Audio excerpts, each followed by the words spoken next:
192 तो ये हो जाएगा 1.92, तो हो जाएगा 1.92। इसको रेसिप्रोकल करो, आएगा 6/2 + 3m = 1.92। Hello friends, welcome to my channel. बहुत बहुत स्वागत है आपका मेरे चैनल आयुष रेड्डी के best questions of JEE main के 53rd एपिसोड में, और उम्मीद करते हैं कि आपको ये वीडियो पसंद आएगी।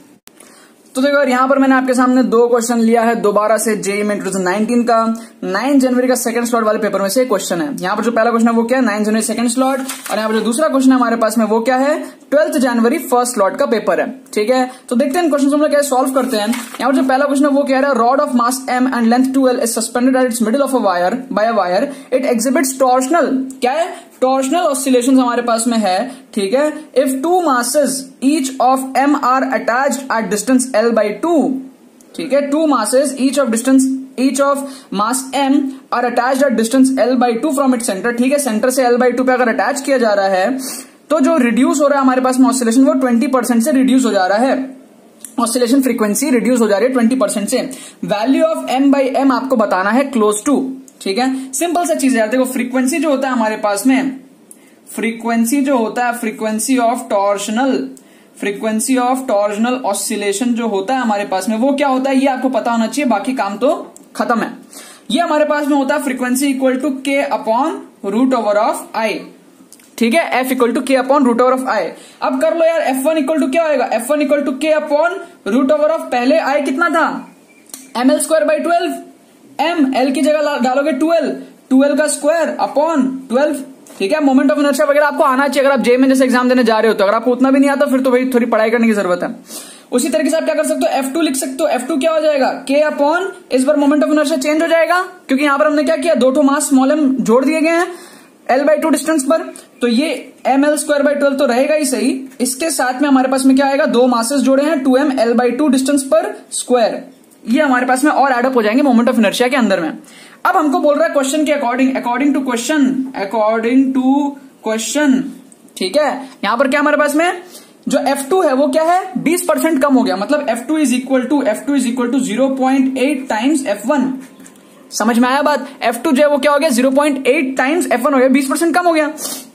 अब इसको आपको सॉल्व करना है और फिर m/m की आपको वैल्यू निकालनी है। तो इक्वेशन बन जाएगा ऐसा कुछ आपके पास में, F2 k/√m। चलो एक और यहां पे ना एक और जुगाड़ कर सकते हैं हम लोग। ऐसे तो आप कैलकुलेट कर लेना, मैं आपको एक तरीका बताता हूं। आपको m/m का रेशियो निकालना है, m/m।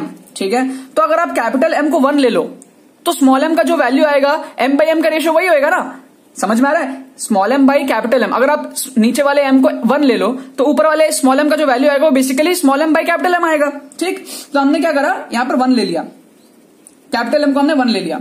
और क्या जुगाड़ कर सकते हैं हम लोग, L की वैल्यू हम लोग 1 ले सकते हैं ताकि कैलकुलेशन और छोटा हो जाए। तो L की वैल्यू आप क्या करो, 1 ले लो या 2 ले लो, चलो और बढ़िया होगा। ठीक है, 2 ले लो आप और बढ़िया होगा। ठीक है, या फिर उसको कैंसिल ही कर दो ना, क्योंकि दोनों तरफ रहेगा वो तो कैंसिल आउट हो जाएगा। तो इसको आप L को हटा ही दो। ठीक है, L को आप हटा दो, या चलो रहने दो एक बार के लिए, 1 ले लो, चलो हर जगह 1 ले लो, तो इसको हटा दो, ऐसे हटा दो। ठीक है, ठीक है, अब आप इसको इक्वेट करो, दिस इक्वल टू 0.8 टाइम्स ये k/√2²/12। इसको इक्वेट करना है, k से k हो जाएगा कैंसिल।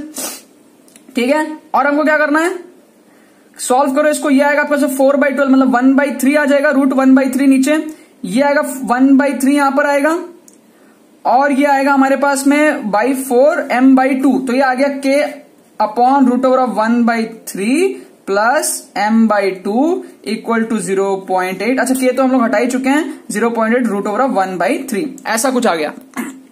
अब कैलकुलेट कर लो यार, स्क्वायर कर लो, जो करना है कर लो, या वैल्यूज पुट करके देख लो। चलो स्क्वायर कर लेते हैं, दोनों तरफ स्क्वायर कर लो। ये आपका आ जाएगा कुछ इस तरीके का, 1/1/3 प्लस m/2 इक्वल टू 0.64 है ना, 8 8 64, तो 0.64 अपॉन में आएगा 1/3।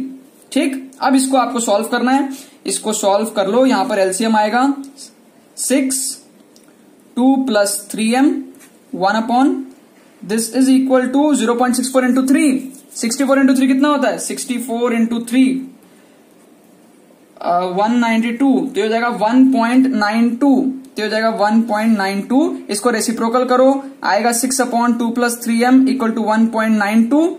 तो आप इसको बाकी सॉल्व कर लेना या फिर आप पुट करके देख लेना, ठीक है ना। तो जो फाइनल आंसर आएगा ना वो 0.375 ऐसा कुछ आएगा, ठीक है। अगर आप देखो 0.375 यहाँ पे पुट करते हो ना तो 3 इंटू 0.3 कितना होता है आपके पास में 0.9 और 0.9 प्लस 2 कितना होता है आपके पास में 2.9 है ना। और देखो 6/2.9 क्या होता है, समथिंग आपका 2 के आसपास होता है। देखो ये 1.92 आपके पास में अप्रोक्सीमेटली, समझ में आ रहा है। बाकी आप इसको सॉल्व कर लेना ढंग से, मैथमेटिक्स लगे आप इसको सॉल्व कर लेना। क्लोज पूछा आपको, एग्जैक्ट नहीं आएगा, आपको क्लोज पूछा, क्लोजेस्ट आंसर क्या है, ठीक है ना। तो जो क्लोज आंसर है वो आपका क्या है 0.375 ऐसा कुछ आएगा, वो आपका सॉल्व करके आ जाएगा। या फिर आप एक एक वैल्यू को यहां से पुट करके भी देख सकते हो, और ज्यादा इजी हो जाएगा। आप 0. इसको पुट करोगे आपको समझ में आएगा, क्योंकि देखो ये जो वैल्यू है नीचे वाली ये 3 के आसपास होनी चाहिए ना, तब जाके 6/3 आपका 2 के आसपास 1.92 आएगा ना। तो उसके हिसाब से क्या है 0.37 एकदम परफेक्ट हमारे पास में ऑप्शन है यहाँ पे, तब जाके क्या है 3 के आसपास आएगा। क्लियर है। तो 6/3 आपका क्या है 2 के आसपास आएगा, ठीक है ना। नेक्स्ट देखते हैं, नेक्स्ट क्या बोल रहा है कि for the given cyclic process, एक साइक्लिक प्रोसेस आपके पास में CAB as shown for a gas, the work done आपको निकालना है। सिंपल सा यार पीवी डायग्राम आपको दिया हुआ है, ये क्या एक पीवी डायग्राम है, P इधर है V इधर है, पीवी डायग्राम है आपके पास में।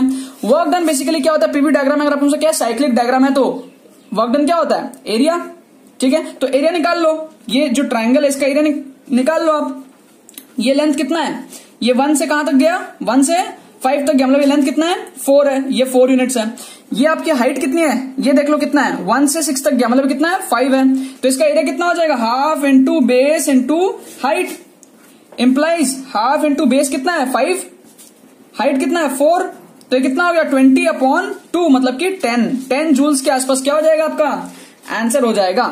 सिंपल है यार। वर्क डन हमारे पास में क्या होता है साइक्लिक प्रोसेस के लिए, अगर हमारे पास में वर्क डन है पीवी ग्राफ है हमारे पास में, तो हमको क्या करना पड़ता है एरिया इंक्लोज बस निकाल लो आप। तो यहां पर आपका क्या ट्रायंगल बन रहा है, इस तरीके से प्रोसेस आपका हो रहा है CAB, तो एरिया निकाल लो आपका आंसर आ जाएगा। अब ये क्यों होता है, एरिया निकालने से कैसे हो जाता है, क्यों होता है, क्या होता है वगैरह वगैरह, ये आपको थ्योरी के अंदर पढ़ना पड़ेगा, ठीक है। थ्योरी में जाओ, घुसो, क्यों होता है समझो चीज, वर्क डन कैसे निकलता है, पीवी डायग्राम क्या होता है, कैसे बनता है। अगर आपको कुछ नहीं आता है तो वो सब चीज जाके आप पढ़ लो, अगर आपको आता है तो आई एम श्योर आपको समझ में आ गया होगा। कुछ नहीं करना था, बस एरिया हमको यहाँ पर निकालना था, ठीक है ना। बाकी तो बस यही बात है। आई होप आपको वीडियो पसंद होगी, आपने कुछ सीखा होगा। अगर आपने कुछ सीखा तो वीडियो को लाइक करना मत भूलना और शेयर करना मत भूलना अपने बाकी फ्रेंड्स के साथ, ताकि वो भी इस प्लेटफॉर्म का मजा उठा सके। बाकी तो बहुत बहुत धन्यवाद वीडियो देखने के लिए, बने रहिए।